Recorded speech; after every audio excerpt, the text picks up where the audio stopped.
Oh yes, chapter 9 is assume that the person you are listening to might know something you don't. This is a chapter about conversation and about the different forms conversation takes. And it's a chapter about humility. And it's a chapter about listening. And the humility element is, it took me a long time to understand why there's religious injunctions supporting humility. To even understand what the word really meant in that sort of technical sense. And it means something like this. It means what you don't know is more important than what you know. And that's a lovely thing to, then what you don't know can start to be your friend, you see. People are very defensive about what they know, and for the reasons we've already discussed.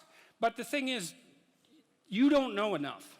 And you can tell you don't know enough because your life is not what it could be, and neither is the life of the people around you. You just don't know enough. And so, what that means is that every time you encounter some evidence that you're ignorant, someone points it out, you should be happy about that because you think, oh, you just told me how I'm wrong. It's like, great. Like maybe I had to sift through a lot of nonsense to get through the real message that you're telling me, but if you could actually tell me some way that I'm wrong, and then maybe give me a hint about how to not be wrong like that, well then I wouldn't have to be wrong like that anymore. That would be a good thing.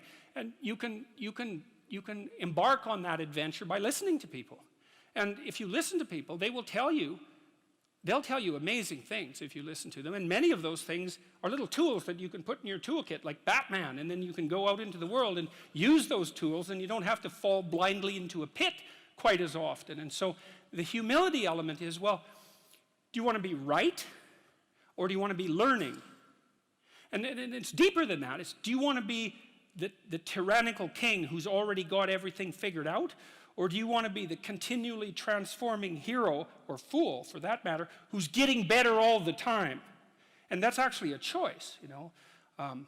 It's a deep choice. And it's better to be the self-transforming fool who's humble enough to make friends with what he or she doesn't know, and to listen when people talk. And listening is a transformative exercise. Like if you listen to the people in your life, for example, if you actually listen to them, they'll tell you what's wrong with them and how to fix it and what they want. They can't even help it if you start listening, because people are so shocked if you actually listen to them that they tell you all sorts of things that they might not have even intended to, things they don't even know. And then you can work with that. And the other thing that's so interesting, you know, now and then you have a meaningful conversation, right? You have a good conversation with someone, you walk away and you think, geez, you know what?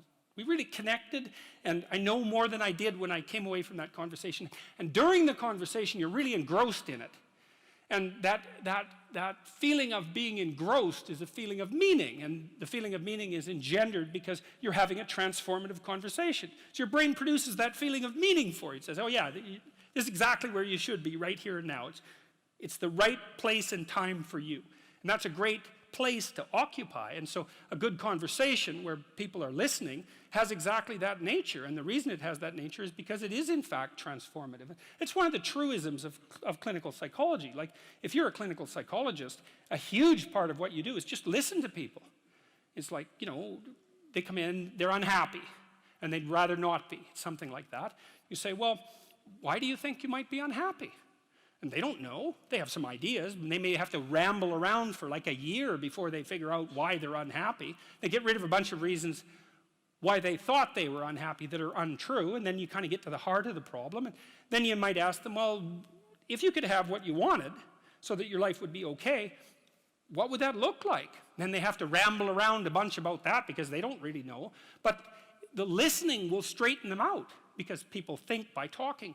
And in order to think, you have to have someone to listen, because it's very hard to think. Hardly anyone can think. And even the people who can think can only think about a limited number of things. But almost everybody can talk. And you can listen to yourself talk, and if someone listens to you, then you also have a foil for your thoughts, right? Because you can watch the person when you're talking and see if you're boring, or see if you're amusing, or if you're engrossing, all of those things. And so, listening, that's a very good thing. I outline a Carl Rogers dictum. He was a famous clinical psychologist. This is another great little tip. Rogers said, here's a trick to tell if you're listening. So let's say someone lays out their perspective for you, and then what you do is say, look, here's what I think you said. I think you said this and this and this and this and then this. Is that right? Have I got what you're saying right? And maybe the person says, God, you haven't been listening at all. And, you know, then they have to straighten you out, or maybe they say, yeah, you got it. And then the nice thing about that is that you summarize their argument for them, which can be very helpful, and for you, but also you don't get to make the person into a straw man. So like if you're arguing with your wife, let's say, or your husband, big party is going to want to win. And that's stupid, because if you win, you get to be top lobster, but they get to be bottom lobster.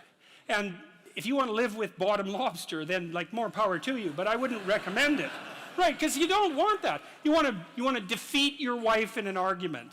Oh, well, great. Like if she was going to disappear tomorrow, no problem. But like you're going to like live with defeated, miserable her for the next week? That's no good. So you listen and you think, okay, well, here's what I think you said, and maybe even make it a little stronger and more elaborated than was the case with the original utterance, so that you get the damn argument right.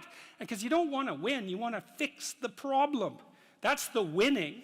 And so the summary with listening is so useful for that, because the person can say, well, yeah, that's what I meant. It's like, then you have to grapple with that. And Roger said, well, people usually won't, because, you know, if you live with someone and they tell you the truth about the situation, it usually means that there's something really stupid that you're doing. Well, them too, but there's something stupid that you're doing, that you know you're doing, that you actually have to stop. And, you know, that's difficult and unlikely, but well, if you don't stop, then you get to have the same damn problem every day or every week for the rest of your life. So it's probably better to undergo the misery of stopping it than the misery of continuing it. But that's the injunction to listen.